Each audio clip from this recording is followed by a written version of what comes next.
Hi guys! So ayan, kakaligo lang natin and naglagay lang ako ng moisturizer sa aking face gamit itong Milk Glaze. Oh my god, ang ganda nito ng Silicine na kanilang moisturizer. So, smoothing sa face. Anyway, ayan, i-review lang natin itong True Beauty Inside Cushion SPF 45 PA+++.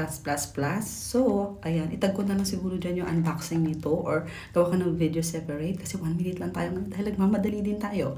So, may libre siyang cushion and ayan, nabuksan ko na siya. So, guys, ang bango nito. Sobra as in. Ngayon, itatry natin siya sa face natin. Kung anong effect niya. Actually, guys, tinalay ko siya sa skin ko kanina. Nung binasa ko siya, hindi agad siya nag-smudge kahit basa siya. So, I feel na magte-take long to sa ating face. And as you can see, ayan, kasama na siyang mirror. And ayan, itry na natin. Ang shade pala na pinili ko is 002 Ivory Blossom Bath. Okay, so mag-start na tayo, guys. Feeling ko talaga hindi kaya ng 1 minute. So anyway, let's go. Try na natin. Oh my god. So ito. Try natin siya. Gamitin natin tong mirror. Oh my god. Parang feeling ko natakpan niya kaagad yung aking eye bags na napaka-stubborn. So ayan, parang kakulay lang siya ng aking skin. Kasi ayoko naman, guys, na makapal.